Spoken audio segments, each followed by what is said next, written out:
Pada suatu waktu di dunia lain, hiduplah seorang pahlawan legendaris yang dikatakan sangat berkuasa pada masanya. Setiap pahlawan dikisahkan memiliki kemampuan luar biasa, mulai dari mengalahkan Raja Iblis, menyembuhkan penyakit, hingga menyelamatkan banyak orang. Mereka semua sangat kuat dan mengincar kekuasaan yang absolut. Namun, bagi seorang anak kecil, kisah yang diceritakan itu hanyalah sebuah bualan menyedihkan. Anak berusia 10 tahun tersebut dilatih oleh para pahlawan dengan sangat keras. Jika gagal dalam latihan, ia akan menerima pukulan sebagai hukuman. Bahkan jika berhasil menyelesaikan salah satu latihan, pada akhirnya, ia akan dilemparkan ke dalam gunung berapi dengan alasan bahwa semua itu demi kebaikannya. Anak itu terus menjalani latihan bersama para pahlawan di dimensi lain, membuat jiwanya perlahan-lahan ditempa hingga menjadi sangat kuat. Hingga setelah 10.000 tahun berlalu, ia tumbuh menjadi sosok yang luar biasa. Perkenalkan, inilah tokoh utama dalam cerita ini, Daffy. Setelah menjalani pelatihan panjang selama 10.000 tahun, tiba saatnya bagi Daffy untuk kembali ke kehidupannya yang sebenarnya. Para pahlawan mengucapkan perpisahan dengan perasaan sedih sekaligus bangga. Daffy berharap bahwa dirinya tidak akan pernah kembali ke tempat itu dan tidak akan bertemu dengan para pahlawan tersebut lagi. Perlahan, cahaya yang menyelimutinya mulai menghilang, menyadarkannya kembali ke dunia nyata. Tubuhnya terasa kaku, dan bahkan ia tidak bisa membuka matanya. Saat mencoba memahami keadaannya, ia memperhatikan sebuah foto di kamarnya, yang langsung membangkitkan kembali ingatannya tentang siapa dirinya. Ia adalah seorang pangeran lemah yang telah dibuang. Pangeran malang ini memiliki nama lengkap Daffy Al-Raun, putra pertama dari Raja Kerajaan Raun, sebuah kerajaan kecil yang dianggap rendahan. Meskipun terbaring dalam keadaan koma, Daffy merasa senang karena kehidupannya sebagai seorang pangeran seharusnya penuh dengan kemewahan. Mengingat kembali masa lalunya yang indah, ia sempat berpikir bahwa kebahagiaannya akan bertahan selamanya. Namun, karena menjalani hidup yang damai, ia tidak menyadari situasinya sebagai seorang pangeran yang rentan terhadap ancaman. Sampai akhirnya, tragedi menghampirinya. Sebuah peristiwa tragis membuatnya terbaring koma dan tidak berdaya. Kini, dengan senyum liciknya, Daffy bersiap menghadapi dan membalas semua yang telah diperbuat kepadanya. Dia tidak akan membiarkan para pelaku lolos begitu saja. Sebab, jiwanya telah ditempa oleh para dewa selama 10.000 tahun. Setelah tersadar, Daffy menghabiskan beberapa hari dengan berbaring, mengumpulkan tenaga agar tubuhnya bisa kembali berfungsi seperti sedia kala. Sejak kesadarannya pulih, ia terus mengamati orang yang merawatnya, seorang pelayan yang menjadi satu-satunya orang yang datang ke kamarnya. Pelayan itu dengan setia menyiapkan obat-obatan serta kebutuhan lainnya selama Daffy koma. Setelah memastikan pelayan itu telah keluar dari kamar, Daffy akhirnya bangkit dari tempat tidurnya. Matanya tertuju pada kalender yang terletak di meja di sebelah tempat tidurnya. Ia melihat dengan seksama dan mendapati bahwa waktu saat ini telah menunjukkan tahun 278. Rasa marah pun membuncah dalam dirinya. 6 tahun telah berlalu sejak dirinya koma, sementara di dimensi pahlawan, ia telah menghabiskan 10.000 tahun. 6 tahun telah terlewat sejak insiden tragis yang menyebabkan seseorang memanahnya dan membuatnya tak sadarkan diri. Saat mengingat kembali masa lalunya yang menyedihkan, tekadnya semakin kuat. Ia harus menjadi lebih kuat dari sebelumnya agar bisa membalas semua perbuatan yang telah menimpanya. Namun, saat Daffy mencoba menyembuhkan dirinya menggunakan kemampuannya, sesuatu yang aneh terjadi. Skill yang seharusnya bisa digunakan, kini sama sekali tidak berfungsi. Ia terdiam, kebingungan dengan apa yang telah terjadi pada dirinya. Cerita kembali ke masa ketika Daffy masih berada di dimensi para pahlawan. Saat itu, ia sedang berlatih skill penyembuhan. Salah satu pahlawan di sana mengatakan bahwa kekuatan penyembuhan Daffy tergolong rata-rata. Namun, pahlawan tersebut meyakinkan Daffy bahwa dengan latihan yang cukup, ia bisa menjadi yang terbaik. Pahlawan itu, seorang wanita yang diakui oleh para dewa, mengajarkannya kekuatan suci, sebuah kekuatan yang berasal dari dewa yang menguasai kesucian dan kesehatan. Selama ratusan tahun, wanita itu dengan sabar membimbing Daffy agar mampu menguasai kekuatan suci dengan sempurna. Namun, saat ini, Kekuatan tersebut tidak dapat digunakan karena tubuh Davy masih sangat kaku akibat koma yang panjang. Bahkan, ia sampai tidak bisa menggerakkan jarinya untuk melakukan penyembuhan dasar. Tidak menyerah, Davy dengan keras mengancam akan membunuh pahlawan tadi jika kekuatannya tidak segera aktif. Setelah beberapa saat, kekuatan suci akhirnya bangkit kembali, dan cahaya terang memenuhi ruangan. Ia segera menggunakan kekuatan itu berulang kali hingga tubuhnya mulai membaik. Setelah melakukan sedikit penyembuhan, akhirnya ia bisa berdiri dan mencoba melangkah untuk pertama kalinya. Tujuan pertama Davy adalah balkon kamarnya. Saat ia berdiri di sana, matanya memandang keadaan kerajaan yang telah lama ia tinggalkan sejak berada di dimensi para pahlawan. Terlalu bahagia, ia berteriak kegirangan, merasa akhirnya bisa menikmati matahari di dunianya sendiri, sesuatu yang tidak ia rasakan selama 10.000 tahun. Karena terlalu senang, ia terus meneriakkan kata-kata aneh tanpa menyadari bahwa pelayannya telah masuk ke kamar dan menyaksikan semua itu. Pelayan tersebut adalah Ami, satu-satunya orang yang dengan setia merawatnya selama ia koma. Ami terkejut melihat Davy yang tiba-tiba sadar, bahkan sudah bisa berdiri dan berteriak dengan penuh semangat. Sadar bahwa dirinya baru saja mempermalukan diri sendiri, Davy langsung jatuh tersungkur karena malu. Tidak lama kemudian, dokter kerajaan masuk dan segera memeriksa keadaannya. Dengan wajah penuh keterkejutan, sang dokter tidak bisa mempercayai bahwa Davy terlihat begitu sehat, seolah-olah tidak pernah mengalami koma selama bertahun-tahun. Namun, Davy hanya mengatakan bahwa selain merasa sedikit lelah, tidak ada luka atau sakit yang ia rasakan. Kabar mengenai kesadaran Davy segera menyebar, hingga akhirnya seorang wanita masuk ke kamarnya untuk menemuinya. Begitu melihat wanita tersebut, ekspresi Davy langsung berubah tidak senang, mengingat semua yang terjadi sebelum ia koma. Wanita itu adalah Lines, orang yang telah meracuni ibu kandungnya dan merebut posisi ratu darinya. Di sisinya, berdiri dua anaknya, pangeran kedua Carlos dan pangeran ketiga Benedis. Carlos adalah orang yang pernah memanah Davy dan membuatnya koma. Dengan senyum penuh kepura-puraan, Lines bertanya apakah Davy masih mengingat siapa yang telah memanahnya. Namun, Davy justru balik bertanya apakah pelakunya sudah ditangkap. Dengan nada tenang tetapi penuh tekanan, ia menambahkan bahwa satu-satunya hukuman bagi seseorang yang mencoba membunuh seorang pangeran adalah kematian.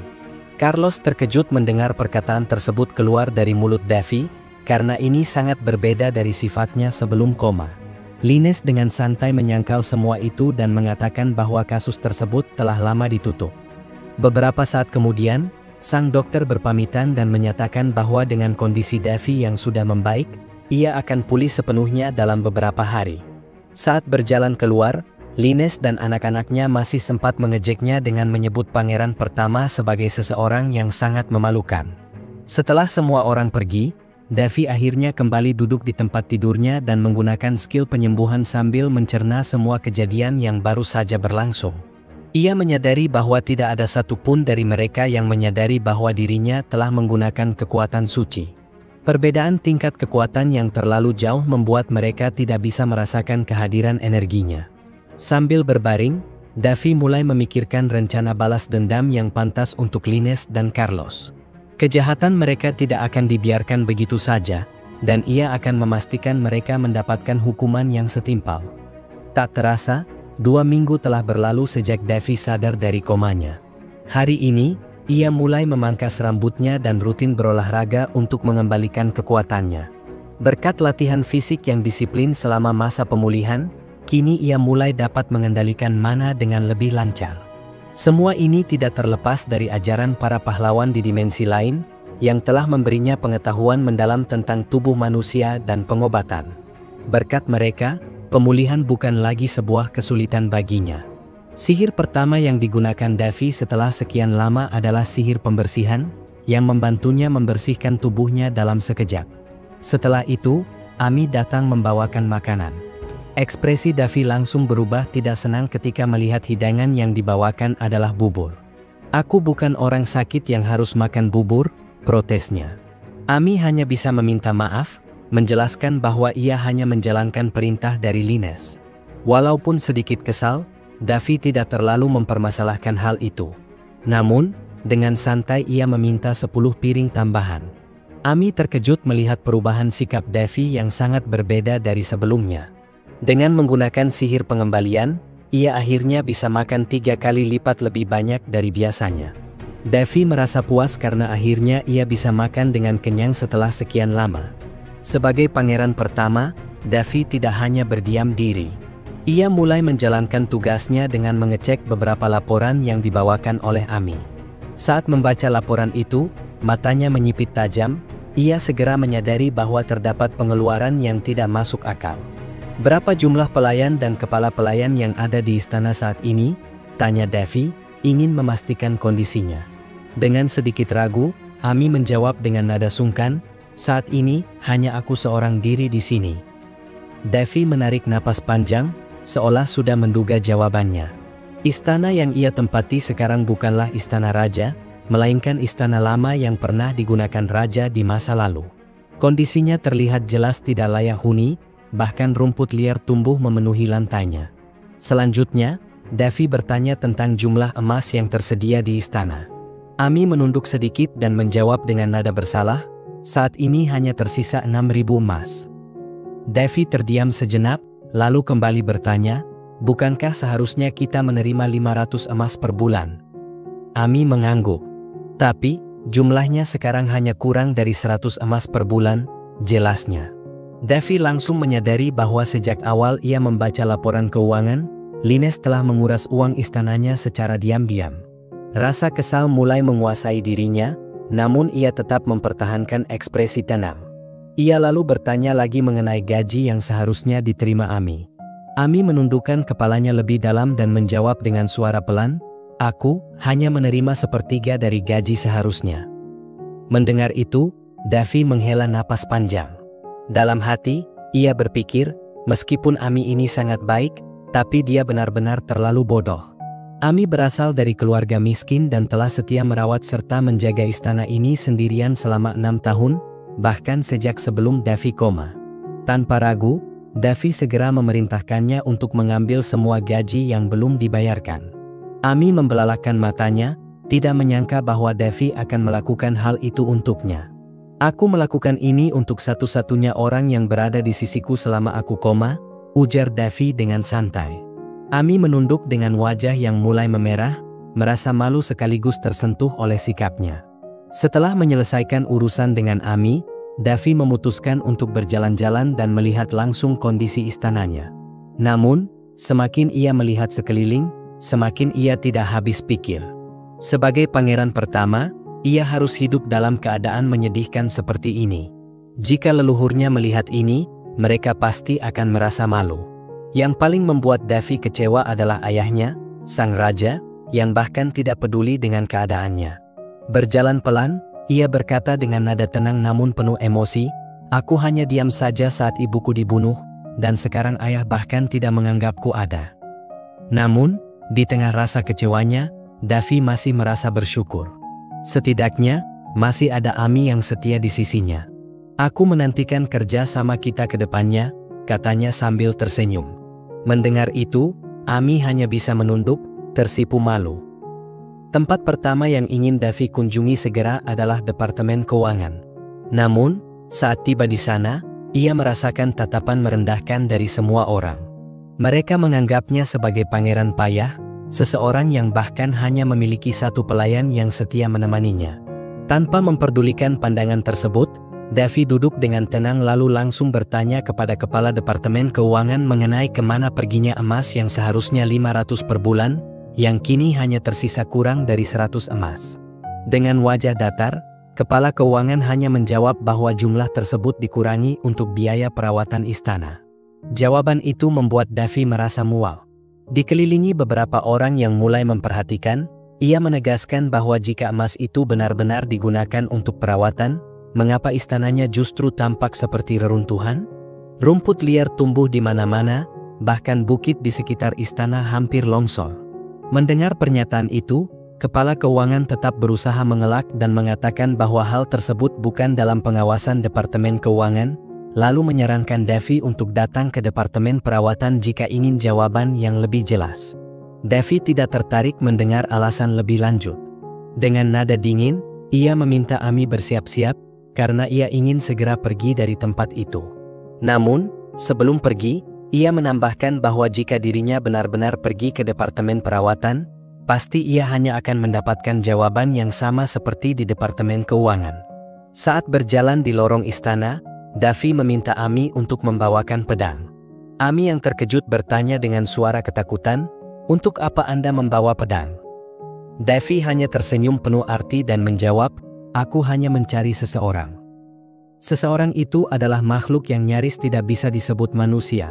Sebuah sindiran yang jelas mengarah kepada Lines, wanita yang selama ini telah membentuk opini buruk tentangnya di seluruh kerajaan. Dengan mata penuh dendam, Davi bertekad merebut kembali apa yang seharusnya menjadi miliknya. Beralih ke halaman istana, seekor babi liar tampak terkapar tak berdaya. Itu adalah hasil buruannya sendiri, saat ia kebetulan melihat babi berkeliaran di depan istana dan memutuskan untuk memburunya sebagai latihan fisik. Davi kemudian meminta Ami untuk mengambil peralatan dari gudang agar ia bisa mengolah daging babi itu. Ami tampak sangat bingung dan merasa bersalah, menganggap dirinya sebagai pelayan yang gagal karena membiarkan tuannya mengotori tangannya dengan darah hewan. Dengan polosnya, Davi hanya tersenyum santai dan berkata, "Tidak apa-apa, toh tidak ada yang melihat selain kita." Dengan pisau di tangannya, ia menatap babi itu lalu berkata, "Malam ini akan menjadi makan malamku." Sementara itu, di kastil kerajaan, beberapa bawahan bergegas menyampaikan laporan mengenai keanehan yang terjadi pada Pangeran Davi. Lines yang mendengar laporan itu pun merasa bingung. Menurut dokter kerajaan, Davi seharusnya membutuhkan setidaknya 1 tahun untuk pulih total, namun ia sudah bisa berjalan hanya dalam beberapa hari. Dengan senyum licik, Lines berbisik bahwa Davi masih sama seperti dulu, seorang pangeran yang bahkan dibuang oleh ayahnya. Namun, meskipun begitu, ia tidak akan membiarkan Davi melakukan apapun sesukanya dan berencana memberinya pelajaran. Pagi itu, di kebun istana, Davi menghabiskan waktunya membersihkan taman yang lebih mirip hutan liar akibat kurangnya perawatan. Setelah menyelesaikan pekerjaannya, ia memerintahkan Ami untuk pergi sementara, karena ia tidak ingin diganggu untuk sementara waktu. Begitu memastikan tidak ada orang yang mengawasinya, ia pun mulai bermeditasi.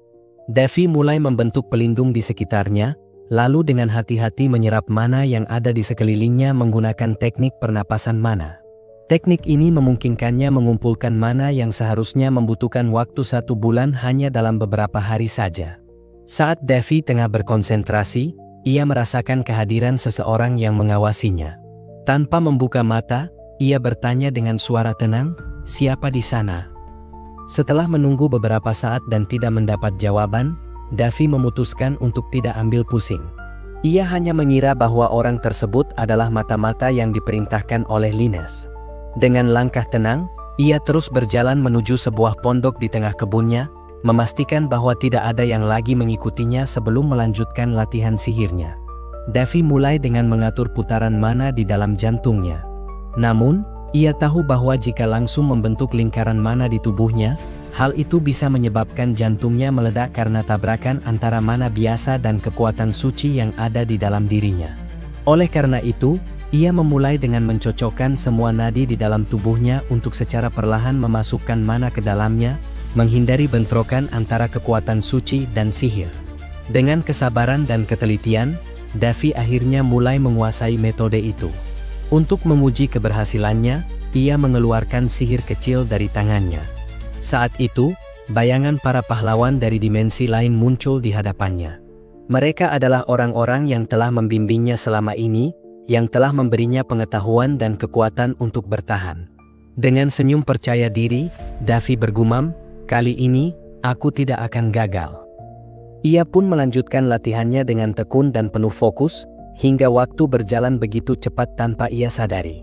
Saat matahari mulai terbenam, Ami mulai khawatir. Ia tahu bahwa Davi tidak pernah melewatkan makan malamnya, sehingga ia berinisiatif mencarinya. Dengan membawa makanan, Ami berjalan ke taman dan akhirnya menemukan Davi yang sedang tergeletak kelelahan. "Apa yang terjadi? Anda baik-baik saja?" Ami bertanya dengan cemas. Dengan suara lemah, Davi tersenyum dan berkata, "Aku tidak apa-apa. Terima kasih untuk kerja kerasmu, Ami." Namun, Sebelum bisa mengatakan lebih banyak, tubuhnya mencapai batasnya, dan dalam hitungan detik, ia langsung pingsan karena kelelahan setelah berlatih sepanjang hari. Saat mulai tersadar, Davy melihat ruangan di sekelilingnya terasa familiar, seperti kamarnya sendiri. Ia terkejut mengingat dirinya sempat pingsan secara tiba-tiba sebelumnya. Di samping tempat tidurnya, Ami tertidur dalam posisi duduk. Tampaknya ia berjaga semalaman untuk memastikan keadaan tuannya. Davy merasa tidak enak hati, menyadari bahwa pingsannya hanya menambah beban Ami dan membuatnya harus bekerja lebih keras lagi. Ia perlahan melihat ke tangannya, merasakan aliran mana mengalir dengan lancar di dalam nadinya. Setelah latihan keras yang telah ia jalani, akhirnya ia berhasil menggabungkan 3 kekuatan dalam darahnya. Dengan kombinasi ini, ia menyadari bahwa bahkan hanya dengan menggerakkan ujung jarinya, ia dapat dengan mudah melakukan mantra sihir sederhana. Dari samping, Ami yang telah terbangun mulai merasakan aura sihir dari tuannya yang kini terlihat lebih lembut dan stabil. 5 bulan telah berlalu sejak Davy tersadar dari koma panjangnya. Pada pagi itu, Ami dengan gembira mengumpulkan rempah-rempah bersama tuannya. Davy merasa bersyukur, setidaknya masalah mengenai makanannya kini telah teratasi. Namun, kesenangan itu tidak bertahan lama. Beberapa saat kemudian, ia mulai merasakan keberadaan mana seseorang yang mendekat ke arah mereka. Dengan nada serius, ia segera mengajak Ami untuk bergegas pergi, memberitahukan bahwa mereka akan segera kedatangan tamu yang tidak diundang. Tak lama kemudian, terlihat 3 orang pendeta datang dengan menyamar, namun Davy langsung mengetahui bahwa mereka bukan pendeta biasa. Ketiganya adalah informan ratu yang dikirim langsung oleh Linnes. Tanpa banyak basa-basi, para pendeta itu segera memeriksa kondisi kesehatan Davy. Dengan ekspresi datar, Davy bertanya apakah dirinya akan segera pulih. Namun salah satu pendeta menjawab bahwa satu-satunya cara tercepat adalah menggunakan kekuatan suci, meskipun sangat berbahaya. Tanpa disadari, pendeta itu tidak mengetahui bahwa Davy telah menguasai kekuatan suci dengan sempurna. Davy mulai menganalisis situasi. Seharusnya, jika mereka benar-benar ingin membantunya, para pendeta ini akan langsung menggunakan mantra penyembuhan sejak awal. Namun, mereka justru mengabaikan tanggung jawab mereka sebagai pendeta, hanya karena perintah dari ratu. Hal itu sungguh mengecewakan bagi Davy. Dengan nada sombong, Davy menatap mereka dan berkata, "Kupikir kekuatan suci bisa menyembuhkan luka sepele seperti ini." Namun, pendeta itu malah membalas dengan nada kasar, mengatakan bahwa hanya pendetalah yang benar-benar memahami kekuatan suci, bahkan seorang pangeran seperti Davy tidak seharusnya berbicara seolah ia tahu segalanya. Ami yang tidak terima dengan penghinaan terhadap tuannya langsung memarahi pendeta itu karena sikapnya yang sangat tidak sopan. Pendeta itu justru menampar Ami dengan keras, seolah ingin memberikan pelajaran bagi pelayan yang berani membantahnya. Dengan ekspresi penuh amarah, Davy berusaha menahan diri untuk tidak menghajar pendeta itu saat itu juga. Setelah beberapa waktu, para pendeta tersebut akhirnya bersiap untuk kembali ke ibu kota. Dengan nada tenang, Davy memerintahkan Ami untuk mengantarkan mereka sampai ke gerbang kastil. Ami, meskipun hatinya terluka, hanya bisa mengangguk dan mematuhi perintah tuannya. Namun, di lorong kastil, pendeta itu memojokkan Ami dan mengancamnya dengan suara dingin. Ia mengatakan bahwa nyawa Pangeran Davy kini berada di tangannya, seolah memastikan bahwa ia memiliki kekuasaan lebih tinggi dibandingkan seorang pangeran. Mendengar ancaman itu, Ami merasakan keringat dingin mengalir di tubuhnya, ketakutan mulai menyelimuti dirinya. Merasa ada yang tidak beres, Davy segera menyusul Ami untuk memastikan keadaannya. Dengan pedang di tangannya, ia berjalan dengan langkah cepat menuju rombongan pendeta. Bawahan pendeta itu tampak terkejut, tidak menyangka Davy akan datang dengan ekspresi yang begitu dingin dan tegas. Di sudut lorong, terlihat pendeta yang masih memojokkan Ami, membanggakan dirinya sebagai orang yang berkuasa. Dengan suara penuh kesombongan, ia mengatakan bahwa tidak akan ada yang berani menghukumnya, karena ia adalah kaki tangan ratu. Suara Davy yang tenang namun tajam tiba-tiba terdengar, "Benarkah itu?" Pendeta itu terkejut, tidak menyangka bahwa Davy telah berada di sana tanpa ia sadari. Sadar bahwa ia telah tertangkap basah, wajah pendeta itu berubah tegang. Davy lalu menodongkan pedangnya ke arah pria itu dan bertanya kepada Ami, Apa hukuman bagi seseorang yang menghina anggota keluarga kerajaan? Pendeta itu berusaha membela dirinya, mencoba mengelak dari kesalahannya. Namun, Davy tidak tertarik mendengar alasan apapun. Ia mengulangi pertanyaannya kepada Amy, kali ini dengan nada lebih serius. Dengan suara ragu-ragu, Amy akhirnya menjawab bahwa satu-satunya hukuman adalah eksekusi di tempat. Tanpa ragu, Davy segera mengayunkan pedangnya, menebas leher pendeta itu dalam satu gerakan cepat. Dengan suara datar, ia berkata kepada Amy, lain kali, jangan buat aku mengulangi pertanyaan yang sama. Namun, sebelum ia bisa melangkah lebih jauh, sebuah tamparan keras mendarat di wajahnya. Itu adalah Linnes, yang tiba-tiba muncul dengan wajah penuh kemarahan. Ia tidak terima kaki tangannya dibunuh oleh Davy, lalu berteriak bahwa pendeta itu adalah murid dari daratan suci. Namun, Davy dengan santai menjawab bahwa pendeta itu telah mengancam nyawanya, dan sesuai hukum, ia hanya melakukan apa yang seharusnya dilakukan. Mendengar jawaban Davy, Linnes semakin marah dan ingin memukulnya sekali lagi, namun ia langsung berhenti ketika Davy berkata, situasi ini sungguh lucu, bukan? Ia menambahkan bahwa hukum kerajaan sangat tidak adil, bahkan menghukum seorang penghina keluarga kerajaan bisa dianggap sebagai kejahatan.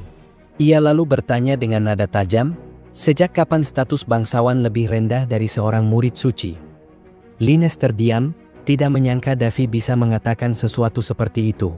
Namun, ia tetap berusaha mengelak, mengatakan bahwa tidak ada bukti yang bisa ditunjukkan oleh Davy. Ia menegaskan bahwa membunuh seseorang bukanlah keputusan yang bisa diambil seorang diri. Saat ia melanjutkan dengan menghina Davy dan ibunya, Davy tiba-tiba mengeluarkan auranya yang mengerikan. Dengan tatapan dingin, ia memperingatkan Linnes bahwa menghina orang tua seseorang adalah hal yang tidak bisa dimaafkan. Melihat aura itu, Linnes tampak ketakutan, sementara para pelayannya langsung mempersiapkan senjata mereka. Namun, alih-alih bertarung, Davy memilih untuk menenangkan dirinya. Dengan ekspresi santai, ia duduk dengan ceria dan bertanya kepada Linnes, apakah tindakanku berbeda dengan mencoba membunuh anggota keluarga kerajaan? Linnes kini sadar bahwa Davy telah mengetahui lebih banyak dari yang ia duga. Kali ini Davy tidak ingin memperpanjang masalah. Dengan nada datar, ia menyuruh Linnes dan para pelayannya untuk segera pergi, sebelum dirinya kehilangan kesabaran. Sebagai peringatan terakhir, Davy menegaskan bahwa ia tidak akan tinggal diam jika Linnes terus bertindak seperti ini. Sesampainya di istana, Linnes membanting barang-barang yang ada di tangannya untuk meluapkan emosinya. Dengan penuh amarah, ia bersumpah bahwa kali ini tidak ada yang bisa menghentikannya untuk membunuh Davy. Sementara itu, di kastil, Amy yang sedang berlari membawa barang-barang mendengar orang-orang membicarakan Davy. Rumor telah menyebar luas, mengatakan bahwa Davy adalah pangeran yang kehilangan akal.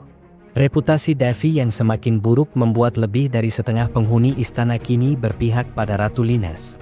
Di sisi lain, Amy kembali dengan wajah ceria, menunjukkan betapa banyaknya barang yang berhasil ia bawa. Meskipun Davy mengatakan bahwa dirinya tidak lagi membutuhkan obat-obatan itu, Amy tetap dengan senang hati membawakannya. Beberapa saat kemudian, seorang pria mendekati Davy. Pria itu bernama Bespus, salah satu pengurus urusan keluarga kerajaan. Ia datang membawa sekelompok orang yang tertangkap karena melakukan korupsi anggaran di kastil, termasuk ketua Departemen Keuangan. Davy segera menanyakan hukuman yang pantas bagi mereka, dan Bespus menjawab bahwa biasanya mereka akan dipenggal bersama dengan keluarganya. Tanpa ragu, Davy menetapkan hukuman bagi mereka, dipenggal dalam waktu 9 hari. Para pelaku korupsi memohon ampun, berharap Davy mau mengampuni nyawa mereka, tetapi Davy mengabaikan mereka dan pergi begitu saja. Di dalam ruangannya, Davy memerintahkan Bespus untuk menaikkan gaji Amy dan menjadikannya pelayan pribadi. Ia juga menanyakan apakah permohonannya untuk bertemu dengan sang ayah telah diterima. Namun, Bespus meminta maaf karena belum bisa mengatur pertemuan tersebut. Davy memahami situasi ini, menyadari bahwa Linnes pasti terus menghalangi segala gerak-geriknya. Setelah semua urusan selesai, Bespus berpamitan, tetapi sebelum pergi, Davy mengucapkan terima kasih karena telah menikmati makanan yang dikirimkan kepadanya selama ini. Anehnya, Bespus menyatakan bahwa ia tidak tahu apa yang dibicarakan Davy dan mengatakan bahwa tampaknya Davy diberkati dengan kebaikan seseorang. Davy merasa heran mengapa Bespus menyembunyikan fakta bahwa ia telah mengirimkan bahan makanan dan obat-obatan.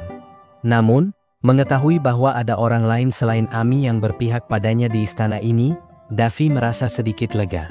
Masih di ruangan yang sama, Ami masuk dan memberitahu bahwa seseorang ingin bertemu dengannya. Tiba-tiba, seseorang melompat ke arah Davy dan berteriak, "Kakak," dengan penuh semangat. Itu adalah adik Davy, Winley. Karena terkejut, Davy sampai terpental dari kursinya. Ia tidak bisa merasakan kehadiran Winley sebelumnya karena keberadaannya tersamarkan oleh Ami. Seseorang mengangkat Winley dan mengingatkannya untuk tidak bertindak ceroboh. Pria itu adalah Baris, pangeran keempat sekaligus saudara kembar Winley. Diceritakan bahwa raja saat ini, Cerianes, ayah Davy, memiliki 3 istri, yaitu Lines, Elis, dan Anisha. Elis adalah pendukung setia Ratu Lines, sedangkan Anisha tetap netral dan tidak berpihak pada siapapun. Baris dan Winley merupakan anak dari Anisha, sehingga mereka adalah saudara kandung Davy, meskipun berbeda ibu.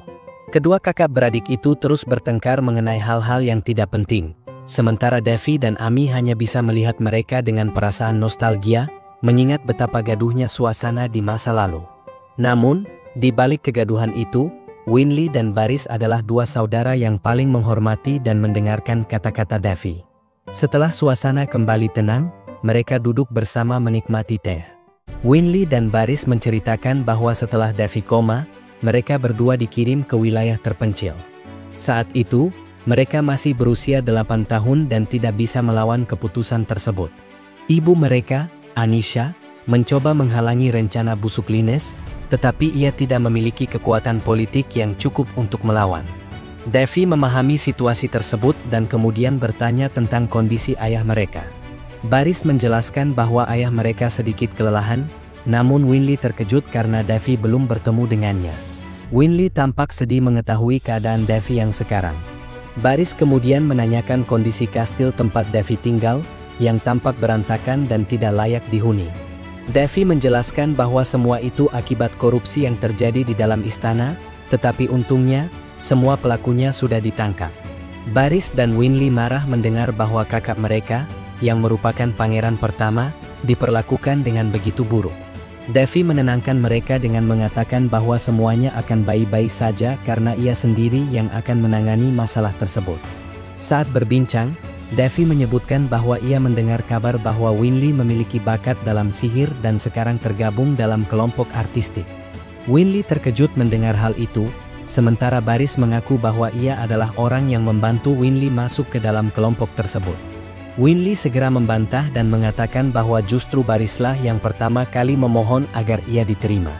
Perdebatan kecil antara mereka pun kembali terjadi, dan Davy hanya bisa diam, menyaksikan kelakuan kedua adiknya. Tak lama setelah itu, sebuah surat disampaikan kepada Davy. Surat tersebut berisi undangan untuk mengikuti kompetisi berpedang yang diadakan setiap 5 tahun sekali. Kali ini, kompetisi akan berlangsung di kerajaan Pelisti. Baris segera meyakinkan Davy untuk mengambil kesempatan tersebut, dengan alasan bahwa Davy belum pernah keluar dari kerajaan. Ia menawarkan diri untuk mengurus izin dari ayah mereka. Winley dengan cepat menyela, mengatakan bahwa dirinya yang akan meminta izin, agar mereka bisa pergi bersama-sama. Setelah mempertimbangkan semuanya, Davy akhirnya menyetujui tawaran adik-adiknya. Mengetahui hal itu, Baris dan Winley sangat gembira karena akhirnya mereka bisa pergi bersama Davy. Davy berpikir bahwa tidak ada salahnya menikmati sebuah event dunia sekali-sekali. Ia membayangkan bahwa perjalanan ini bisa menjadi kesempatan baginya untuk sedikit bersenang-senang setelah sekian lama tidak meninggalkan kerajaan. Di sisi lain, di dalam kastil kerajaan Alraun, Bespus menyampaikan kabar tentang Davy yang semakin menunjukkan ketegasan dan kecerdikan dalam pengamatannya. Mendengar hal ini, Raja Cerianes merespons dengan tenang, seolah tidak terkejut sama sekali. Ia hanya menyatakan bahwa jika Bespus sudah mulai memandang Davy sebagai seseorang yang layak diperhitungkan, maka hal itu sudah cukup menjadi jawaban. Di kastil Davy yang kini mulai bersih, tampak sebuah foto ibunya yang terlihat sangat cantik. Ia merasa senang karena tempat tinggalnya akhirnya tidak lagi seperti rumah hantu. Setelah Bespus menyingkirkan para koruptor, kastil ini menjadi jauh lebih layak untuk dihuni. Ami, yang melihat perubahan drastis tersebut, terkagum-kagum. Ia hampir tidak percaya bahwa istana ini bisa kembali seperti baru. Saat itu, Winli datang dan menanyakan apakah Davy sudah siap untuk berangkat. Davy mengangguk dan mengatakan bahwa dirinya sudah siap. Akhirnya, mereka semua bersiap untuk memulai perjalanan menuju kerajaan Pelisti. Setibanya di ibu kota kerajaan Alraun, suasana tampak sangat meriah. Jalanan dipenuhi oleh orang-orang yang antusias menyambut kompetisi pedang. Lines juga hadir untuk menyaksikan pertandingan tersebut. Melihat Lines dari kejauhan dengan tatapan sinis, Davy mulai berpikir tentang apa yang sedang direncanakan wanita itu. Dari tribun kerajaan, Raja Alraun, ayah Davy, mulai memasuki area singgasana. Suara sorak-sorai penonton bergemuruh, meneriakkan namanya. Davy menatap ayahnya dengan ekspresi datar, karena sejak bangun dari koma, ini adalah pertama kalinya mereka bertemu. Baris maju menyambut sang raja dan berjanji bahwa ia akan melakukan yang terbaik untuk mewakili kerajaan. Raja hanya merespons singkat, menyuruh Baris untuk berhati-hati dan kembali dengan selamat. Namun, ketika melihat Davy, Raja hanya berkata, "Senang melihatmu baik-baik saja," sebelum kembali pergi tanpa banyak bicara. Segera setelah itu, diumumkan bahwa Baris, sebagai pangeran keempat, telah bergabung dalam kompetisi pedang antar benua. Selain itu, diumumkan juga bahwa jam malam akan ditiadakan karena akan diadakan festival sebagai bagian dari acara tersebut. Di balik kemeriahan acara, Raja Alraun tampak berbeda dari sebelumnya. Kegagahan dan kepercayaan dirinya yang dulu telah memudar. Kini, ia lebih menyerupai seekor singa tua yang lelah dengan kehidupan. Setelah upacara pengumuman selesai, rombongan Davy segera melanjutkan perjalanan menuju kerajaan Pelisti. Di dalam perjalanan, mereka bersantai sambil menikmati anggur yang telah disiapkan oleh Davy sebelumnya. Namun, Baris mengingatkan Winli untuk tidak minum terlalu banyak. Davy kemudian mengungkapkan bahwa anggur tersebut adalah salah satu peninggalan terakhir dari ibu mereka. Mendengar hal itu, Baris dan Winli merasa tidak enak karena telah minum sesuatu yang begitu berharga bagi kakaknya. Davy hanya tersenyum dan berkata bahwa anggur ini memang seharusnya diminum pada malam seperti ini. Saat malam tiba, mereka memutuskan untuk beristirahat. Tenda didirikan, dan api unggun dinyalakan. Baris berkata bahwa ini adalah pertama kalinya ia berkemah di luar istana. Karena Winli telah minum terlalu banyak dan tertidur lebih dulu, hanya Baris dan Davy yang tetap terjaga.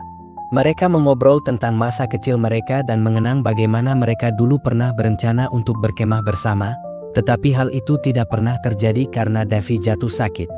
Davy meminta maaf karena baru sekarang mereka bisa mewujudkan rencana itu. Setelah beberapa saat, karena merasa lelah, Baris pamit untuk tidur lebih dulu. Tak lama setelah itu, Ami datang menghampiri Davy dan menanyakan apakah ia ingin beristirahat. Namun, karena bulan terlihat begitu indah, Davy memutuskan untuk menikmatinya sebentar. Dengan sebatang ranting di tangannya, ia mulai berlatih ilmu pedang. Perlahan, ia melapisi ranting tersebut dengan aura mana miliknya, menunjukkan penguasaan tekniknya yang luar biasa. Di dunia ini, terdapat dua bulan yang menghiasi langit malam, bulan merah bernama Cyrus dan bulan biru bernama Krias. Sambil berjalan, meskipun rombongannya dikawal oleh 5 penjaga, di mana 4 diantaranya adalah master pedang, Davy tetap waspada terhadap kemungkinan adanya serangan. Tak jauh dari perkemahan mereka, sekumpulan pembunuh bayaran mengendap-endap, bersiap untuk menyerang saat semua orang tertidur.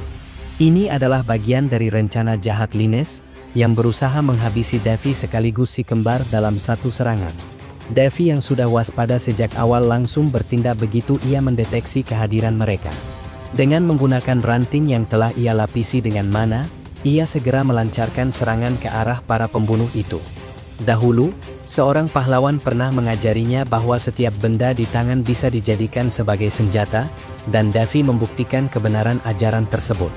Dengan kecepatan dan ketepatan luar biasa, ia mulai membantai satu persatu musuhnya.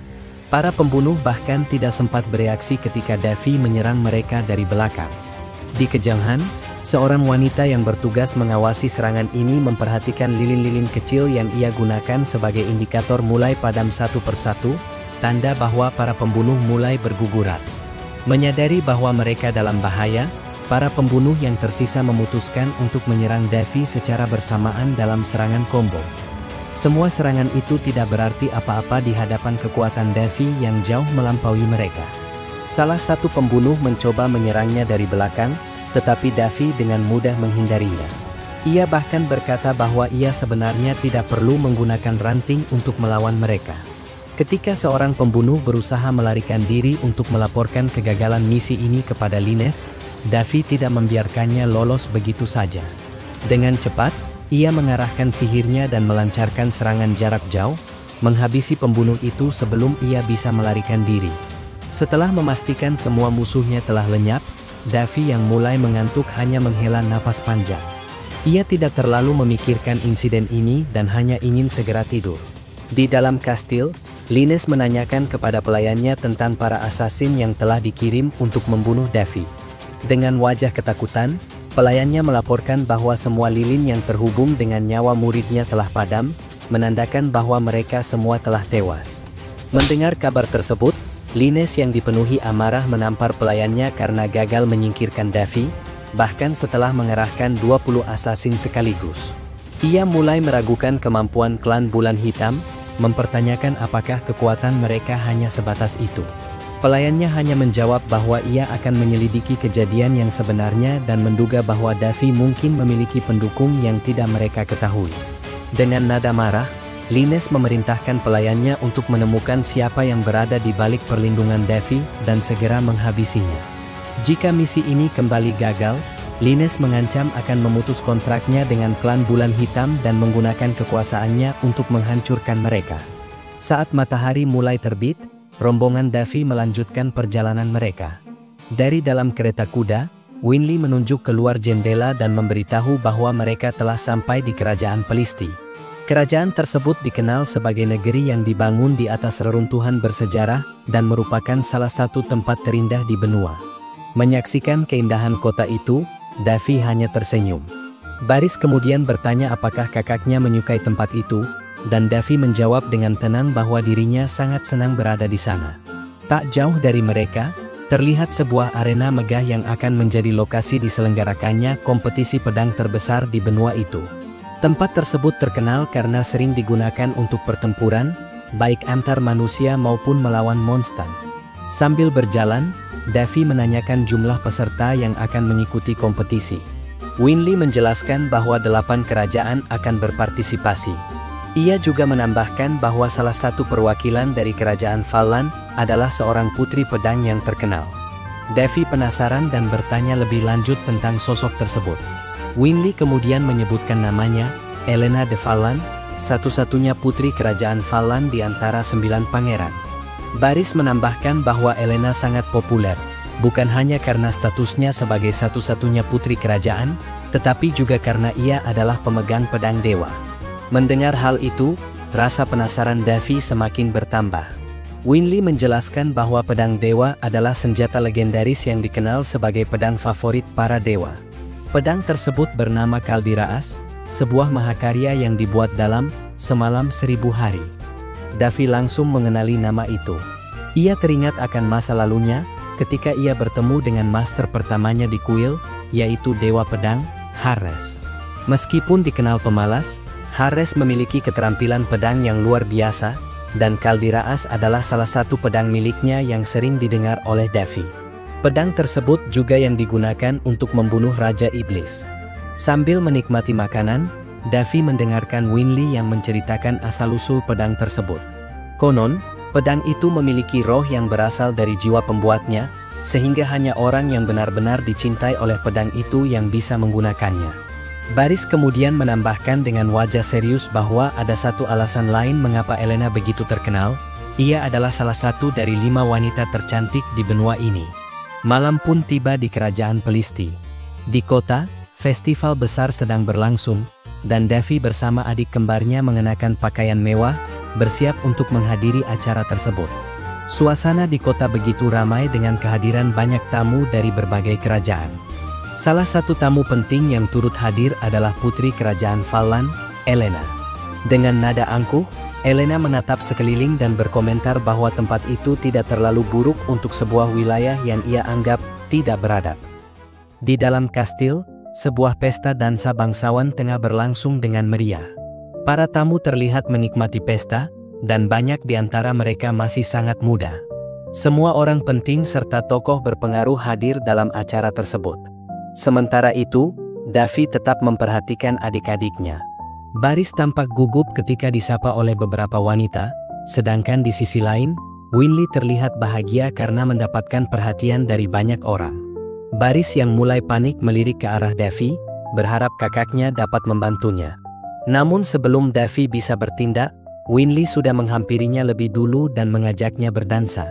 Sambil berdansa, Winley bertanya apakah Daffy merasa kecewa karena tidak bisa mengikuti kompetisi akibat kondisinya saat ini. Daffy dengan santai menjawab bahwa hal-hal seperti itu tidak penting baginya, tetapi dalam hatinya, ia tahu bahwa dirinya telah berlatih pedang selama 1000 tahun. Namun, untuk saat ini, ia hanya ingin menikmati hidup dengan damai. Mendengar jawaban tersebut, Winley tersenyum lega, merasa senang mengetahui bahwa kakaknya sudah bahagia. Pembicaraan mereka terhenti ketika seseorang mendekati mereka dan menyapa Winley dengan penuh antusias. Pria tersebut tampak sangat menantikan pertemuan ini, tetapi ekspresi Winley menunjukkan ketidaksenangan.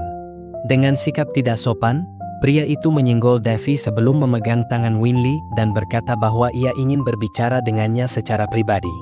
Namun, Winley menolak dengan tegas, mengatakan bahwa dirinya sedang berbicara dengan kakaknya.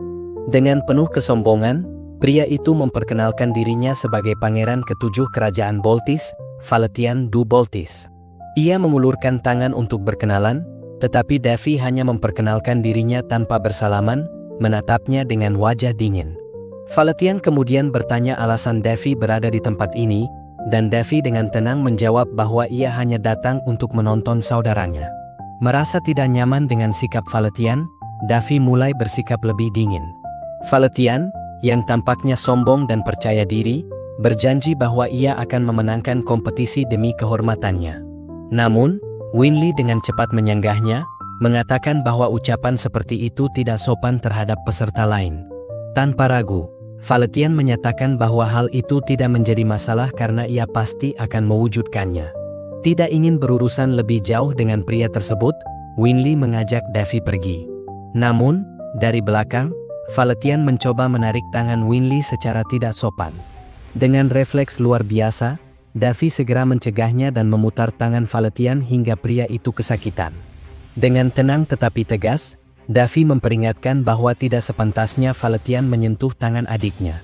Di hadapan banyak orang, Daffy mempermalukan Valetian dengan menunjukkan betapa lemahnya pria itu. Ia bahkan menambahkan bahwa untung saja ia tidak sampai mematahkan tulangnya. Tak terima dengan perlakuan tersebut, Valetian dengan lantang menantang Daffy untuk berduel.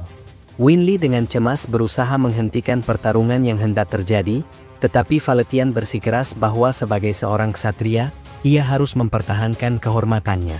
Tiba-tiba, dari kejauhan, terdengar suara seseorang menegur Valetian. Sosok itu perlahan mendekat, memperingatkan bahwa Valetian seharusnya melihat situasi sebelum bertindak gegabah. Itu adalah Putri Elena, yang kini berdiri di hadapan mereka. Dengan nada merendahkan, Elena menyatakan bahwa bahkan Valetian tidak layak untuk mendapatkan kembali kehormatannya. Saat melihat Elena untuk pertama kalinya, Daffy tampak terkejut dan, tanpa sadar, ia mengucapkan satu nama, Hares. Diceritakan bahwa Dewa Pedang Hares adalah pahlawan kuno yang mendirikan Kekaisaran Fallen, salah satu dari 3 kekuatan besar di benua ini. Hares merupakan pemegang asli pedang suci Kaldiras serta pencipta teknik berpedang yang telah hilang, yaitu Claymore. Daffy bergumam dalam hati bahwa Hares cukup tampan sebagai seorang pria, namun kini ia terkejut karena Hares telah menjadi seorang wanita dengan status setinggi ini. Tak disangka, gumaman itu terdengar oleh Elena, yang tiba-tiba berdiri sangat dekat di hadapannya. Tatapan tajam penuh pertanyaan mengarah kepada Daffy, membuatnya kaget. Dengan gugup, Daffy mencoba mengalihkan pembicaraan dan meminta Elena melupakan apa yang baru saja ia dengar. Sementara itu, Elena menegur Pangeran Valentian atas sikap kasarnya terhadap seorang wanita serta ketidakmenghormatannya kepada semua orang di tempat itu. Valentian yang angkuh pun berubah ketakutan ketika Elena mengucapkan hal itu di depan banyak orang. Dengan suara tegas, Elena menuntut Valentian untuk meminta maaf kepada Devi dan adiknya jika memang ia menganggap dirinya seorang ksatria yang memiliki kehormatan. Para bangsawan bersorak mendukung Elena, membuat kemarahan Valentian semakin memuncak. Devi sudah menduga bahwa Valentian tidak akan semudah itu meminta maaf karena harga dirinya yang setinggi langit. Sebelum Valentian sempat memberikan jawaban, Devi tiba-tiba menyatakan bahwa ia menerima tantangan duel yang diajukan sebelumnya. Valentian yang mendengar hal itu langsung menoleh dengan ekspresi terkejut.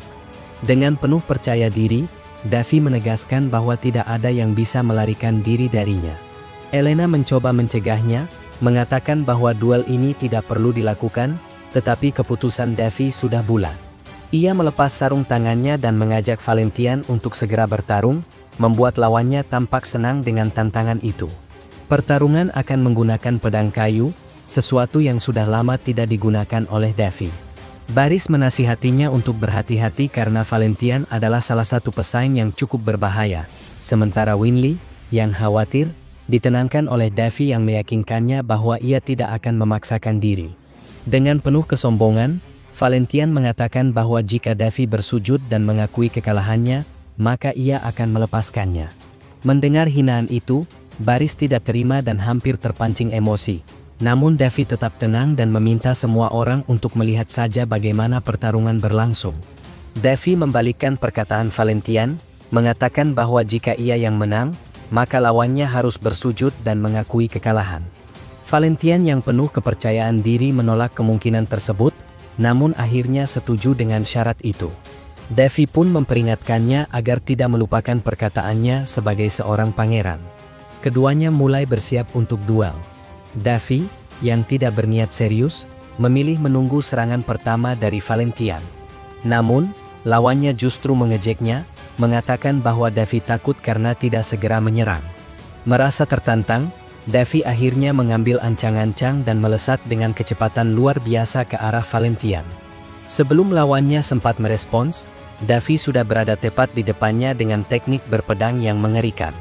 Ia mengayunkan pedangnya ke bawah, sengaja tidak mengenai tubuh Valentian. Serangan kedua ia buat lebih pelan, namun tetap cukup kuat untuk membuat Valentian terpental dengan luka di kepalanya.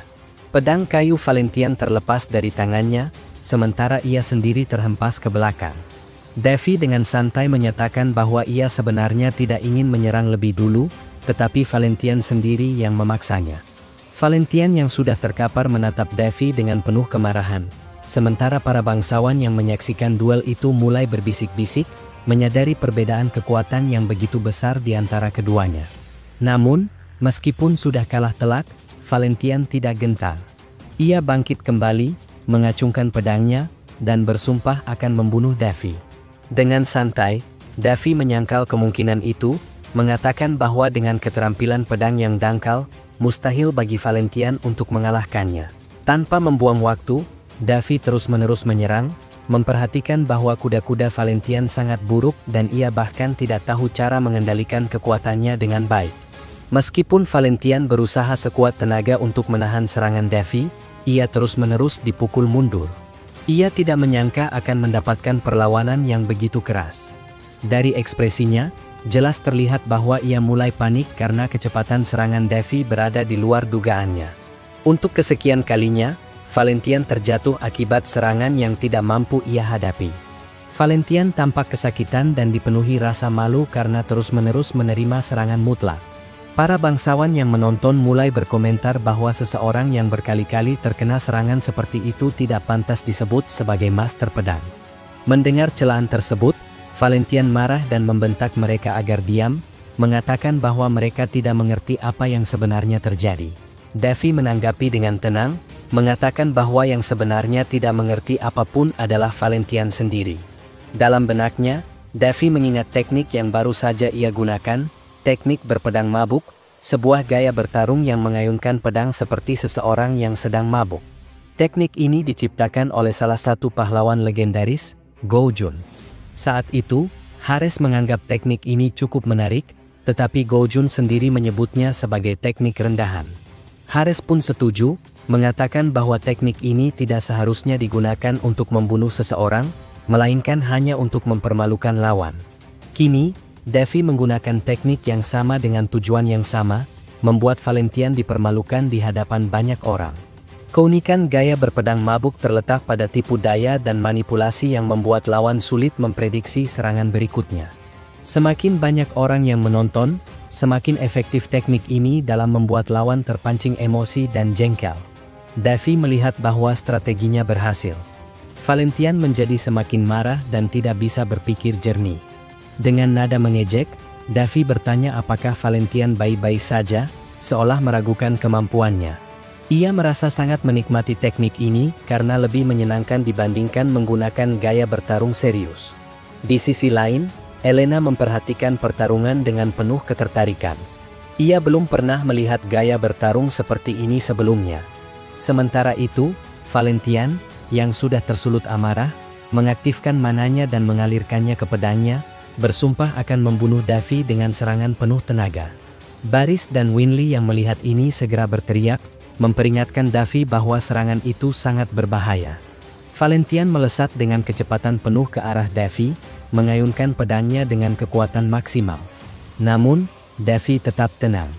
Ia berpikir bahwa jika ia terus-menerus menggunakan kebetulan dalam pertarungan, orang-orang mungkin akan mulai curiga. Apalagi sejak awal, Elena terus mengamatinya dengan tatapan dingin yang penuh analisis. Devi tidak bergerak hingga Valentian sudah berada tepat di depannya. Dengan gesit, ia menundukkan badannya, menghindari serangan itu dengan akurasi sempurna. Valentian yang sudah kehilangan keseimbangan langsung diserang balik. Dengan sekali gerakan, Devi menggunakan kakinya untuk membalikkan badan Valentian. Dalam sekejap, Devi sudah berada di atas tubuh lawannya dengan pedang kayu yang menempel di leher Valentian, menandakan kemenangan mutlaknya. Para penonton dengan cepat menilai bahwa Valentian sangat menyedihkan.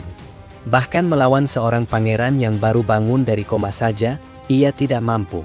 Pujian demi pujian tertuju pada Devi, yang tanpa diduga berhasil mengalahkan seorang master pedang dengan begitu mudahnya. Devi merasa puas karena, setelah sekian lama, ia akhirnya bisa sedikit bersenang-senang. Sementara itu, Pangeran Valentian hanya duduk terdiam, menundukkan kepala karena dipenuhi rasa malu yang begitu besar. Elena, yang menyaksikan pertandingan dari awal hingga akhir, mengungkapkan bahwa pertarungan tadi adalah tontonan yang sangat menarik. Tanpa banyak bicara, ia segera meninggalkan ruangan dengan terburu-buru. Devi yang memperhatikan Elena sejak tadi berpikir bahwa sang putri benar-benar sosok yang dingin dan sulit ditebak. Di sisi lain, adik kembar Devi, Winley, langsung memarahinya. Ia menganggap tindakan kakaknya tadi terlalu gegabah. Baris menambahkan bahwa meskipun Valentian memiliki sikap sampah, skill pedangnya tidak bisa diremehkan. Baris kemudian menegaskan agar lain kali Devi tidak melakukan hal berbahaya seperti ini lagi dan membiarkan dirinya saja yang menangani hal seperti ini. Namun, Devi hanya tersenyum dan menggenggam tangan Baris dengan erat, bahkan hingga membuatnya sedikit kesakitan. Dengan ekspresi serius, Devi berkata bahwa mulai sekarang, jangan pernah lagi menganggapnya sebagai orang sakit. Meski begitu, ia tetap meyakinkan adik-adiknya bahwa ia akan lebih berhati-hati dan mendengarkan saran mereka. Winley yang mendengar itu merasa sangat lega. Ia senang mengetahui bahwa kakaknya ternyata sangat luar biasa. Malam itu, festival ditutup dengan kembang api yang menerangi seluruh kerajaan, menandai akhir dari hari yang penuh kejutan. Di sisi lain, Valentian masih tidak bisa menerima kekalahannya. Ia mengamuk di kamarnya, membanting semua barang yang bisa ia lemparkan. Para pelayan mencoba menenangkannya, tetapi semua usaha mereka sia-sia. Dengan penuh amarah, Valentian berteriak bahwa dirinya adalah calon raja kerajaan Baldis, dan bagaimana mungkin seseorang berani mempermalukannya di depan semua orang. Ia teringat masa lalunya, saat semua orang memandangnya sebagai sosok yang bersinar dengan bakat yang luar biasa. Ia juga sadar bahwa sebenarnya ia tidak pernah benar-benar mencintai Winley. Ia hanya menginginkannya sebagai alat untuk mendekati Baris, karena Baris memiliki skill berpedang yang cukup baik dan bisa dijadikan bawahannya. Semua rencana yang telah ia susun dengan bantuan Linnes untuk melancarkan pernikahannya kini hancur berantakan karena ulah Davy. Dipenuhi kemarahan, Valentian terus membanting benda-benda di kamarnya hingga kelelahan. Dengan tangan yang terkepal erat, ia bersumpah bahwa suatu hari nanti, ia akan membunuh Davy. Namun, di saat ia mengucapkan sumpah itu, tiba-tiba sebuah suara terdengar dari jendela. "Apakah kau ingin membunuh seseorang?" Valentian yang kebingungan segera menoleh, mencari sumber suara itu. Dari kegelapan, sebuah aura kelam menyelimuti ruangan. Sosok misterius muncul dan berkata dengan suara dingin bahwa ia akan membantu Valentian untuk membunuh orang yang ia benci. Sosok itu memperkenalkan dirinya sebagai Shario. Dengan langkah perlahan, ia mendekati Valentian, lalu dengan lembut memeluknya. Suaranya terdengar menggoda namun penuh kegelapan. "Cukup lakukan apa yang kau inginkan," bisiknya. Sejak saat itu, aura kegelapan mulai mengelilingi Valentian, menandakan bahwa ia telah masuk ke dalam jerat kegelapan yang lebih dalam. Keesokan paginya, arena pertandingan kembali dipenuhi orang-orang yang menanti kompetisi berpedang antar benua. Amy masuk ke dalam ruangan dan memberitahu Davy bahwa Baris akan segera bertanding. Mendengar itu, Davy mengangguk dan bersiap untuk berangkat. Di arena, Baris sudah berdiri tegap dengan pedangnya, siap menghadapi lawannya. Sementara itu, dari tempat duduk para bangsawan, Valentian duduk dalam diam. Namun, sesuatu terasa berbeda. Aura kegelapan mulai mengelilinginya, menandakan bahwa ia bukan lagi orang yang sama seperti kemarin. Beberapa pertandingan peserta lain telah berlangsung ketika Davy akhirnya tiba di arena. Ia sengaja datang terlambat karena tidak tertarik menonton duel para amatir. Setibanya di sana, ia segera menghampiri Winley yang sudah menunggunya sejak tadi. "Kakak, apa kau baik-baik saja?" tanya Winley penuh perhatian. Dalam hati, Davy menggerutu. "Bahkan jika aku mati sekalipun, aku tidak akan memberitahu bahwa aku sedang sakit perut. Itu semua akibat latihan perputaran mana di dalam tubuhnya yang masih belum sempurna." Kekuatan yang ia gunakan untuk mengalahkan Assassin dan Valentian sebelumnya terlalu berlebihan, membuatnya sering mengalami gangguan di perut. Hingga saat ini, ia masih harus terus-menerus menggunakan kekuatan suci untuk menyembuhkan rasa sakit itu. Sementara itu, di arena, Baris sudah memasuki lapangan pertandingan dan menyapa para pendukungnya dengan percaya diri. Karena pertandingan akan segera dimulai, Davy melirik ke bagan pertandingan untuk melihat siapa lawan adiknya kali ini. Begitu melihat namanya, ia hanya tersenyum kecil. Pertandingan kali ini adalah Baris melawan Valentian. Wasit mulai menjelaskan peraturan. Serangan yang mengancam nyawa dilarang, dan menggunakan pedang berlapis mana akan dikenakan hukuman. Para penonton yang hadir terus-menerus mencemooh Valentian akibat kejadian memalukan yang dialaminya semalam. Davy tidak menyangka bahwa aksinya malam sebelumnya berdampak begitu besar terhadap opini publik hari ini. Di sisi lain, Winley merasa sedikit khawatir.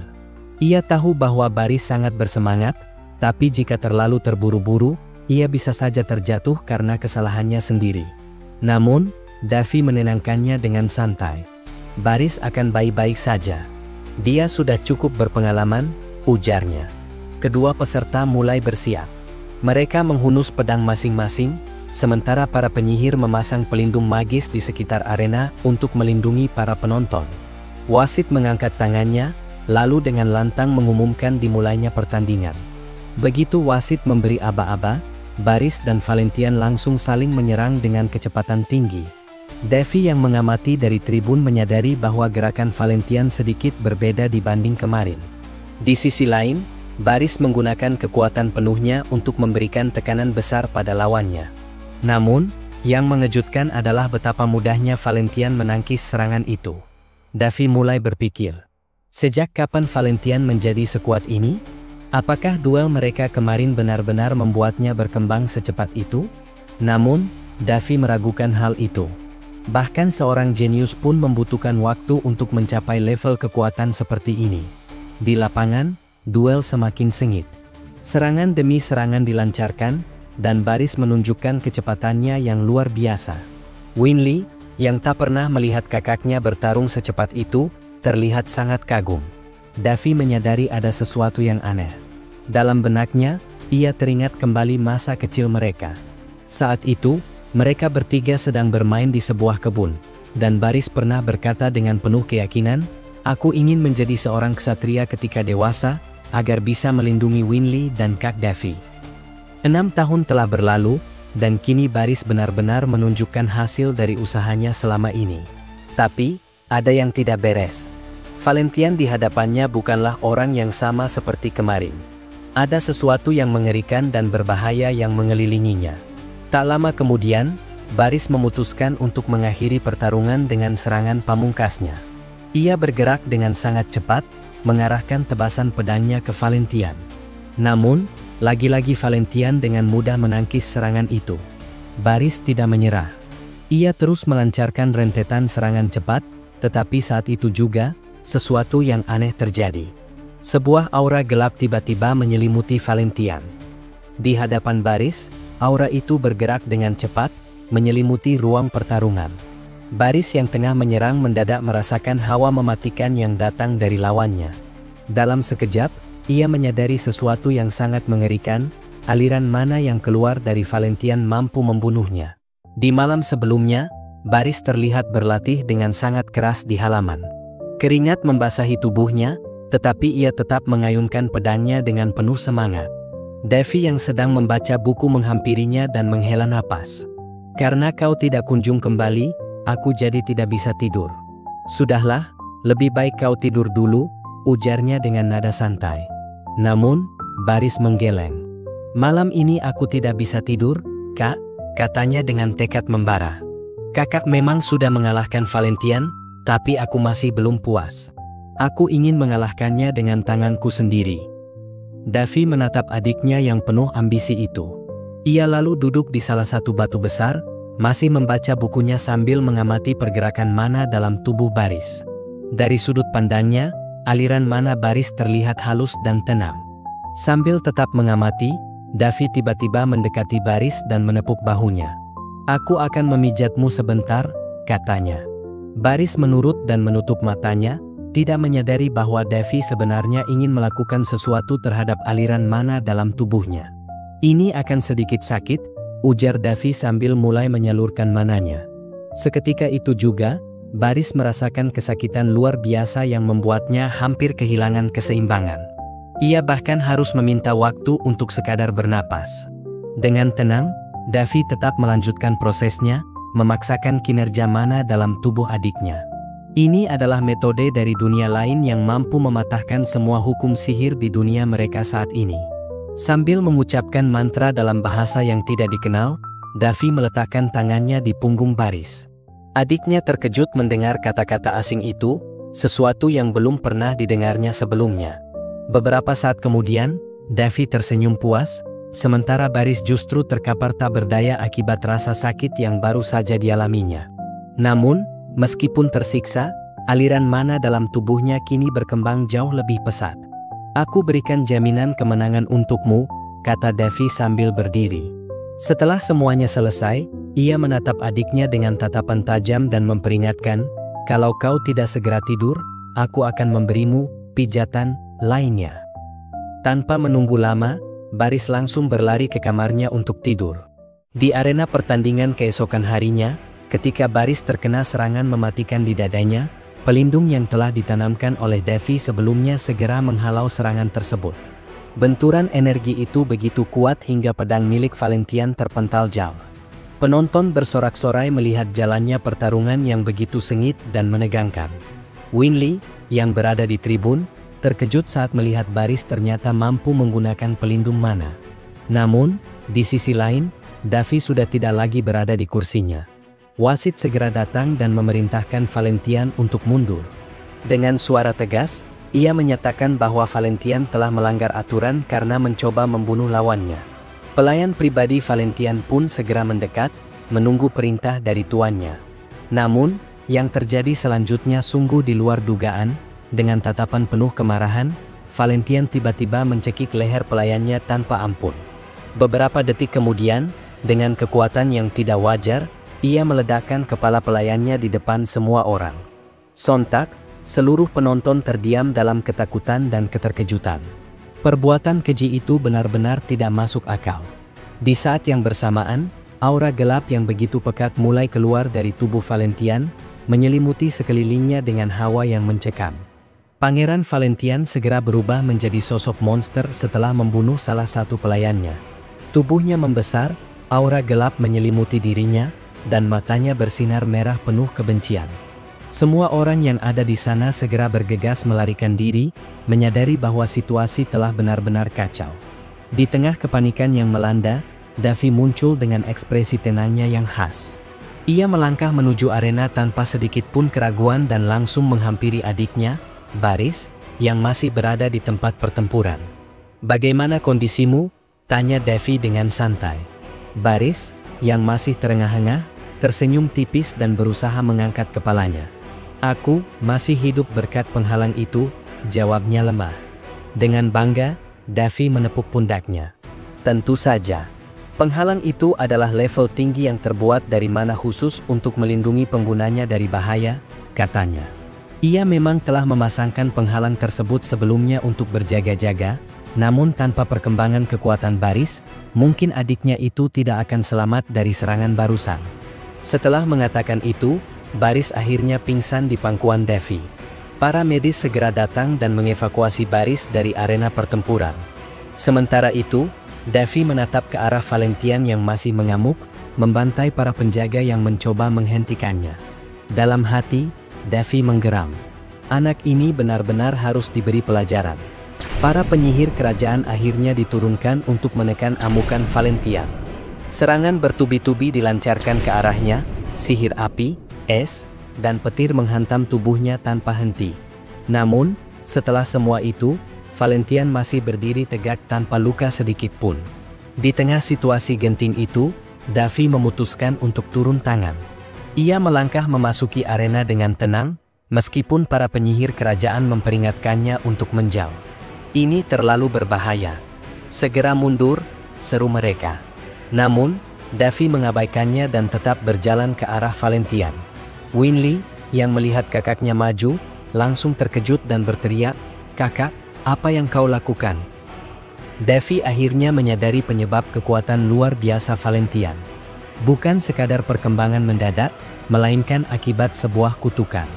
Setiap kali Valentian membunuh seseorang, kekuatannya bertambah besar, dan auranya semakin mencekam. Setelah membantai beberapa orang, kekuatan Valentian mencapai puncaknya. Aura mengerikan yang dipancarkannya bahkan mengguncang seluruh arena, membuat tanah bergetar. Tanpa ragu, Valentian segera menyerang Davy yang berdiri di dekatnya. Para penjaga yang berada di depan Davy mencoba menghentikannya, namun mereka tidak memiliki cukup kekuatan untuk menahan serangan itu. Sementara itu, Davy tetap berdiri dengan santai, seolah tidak peduli dengan bahaya yang mengarah padanya. Namun, situasinya berubah saat Winley berteriak dengan panik. Jika Davy tetap di sana, maka Winley juga bisa terluka dalam pertempuran ini. Sebelum sesuatu yang buruk terjadi, tiba-tiba sebuah sosok melesat cepat ke arahnya. Elena muncul dari kejauhan, langsung menyerang Davy dan melemparkannya ke belakang. "Serahkan padaku," serunya dengan penuh percaya diri. Elena melangkah maju, bersiap untuk bertarung dengan Valentian. Ia mencabut pedang kaldirasnya, pedang legendaris yang mampu menebas kegelapan. Dengan satu tebasan kuat, ia menghantam Valentian, membuat monster itu terpental cukup jauh dari arena. Serangan itu begitu kuat hingga meninggalkan jejak di tanah. Davy yang melihat kejadian itu hanya bisa mendecak kesal. "Dia mengambil mangsaku," gumamnya dalam hati. Meskipun ia cukup marah karena tidak bisa menghadapi Valentian sendiri, ia tetap berdiri di tempatnya, mengamati bagaimana pertarungan antara Elena dan monster yang kini menjadi Valentian akan berlangsung. Terima kasih telah menonton. Jangan lupa like, komen, dan subscribe. Sampai jumpa di part selanjutnya.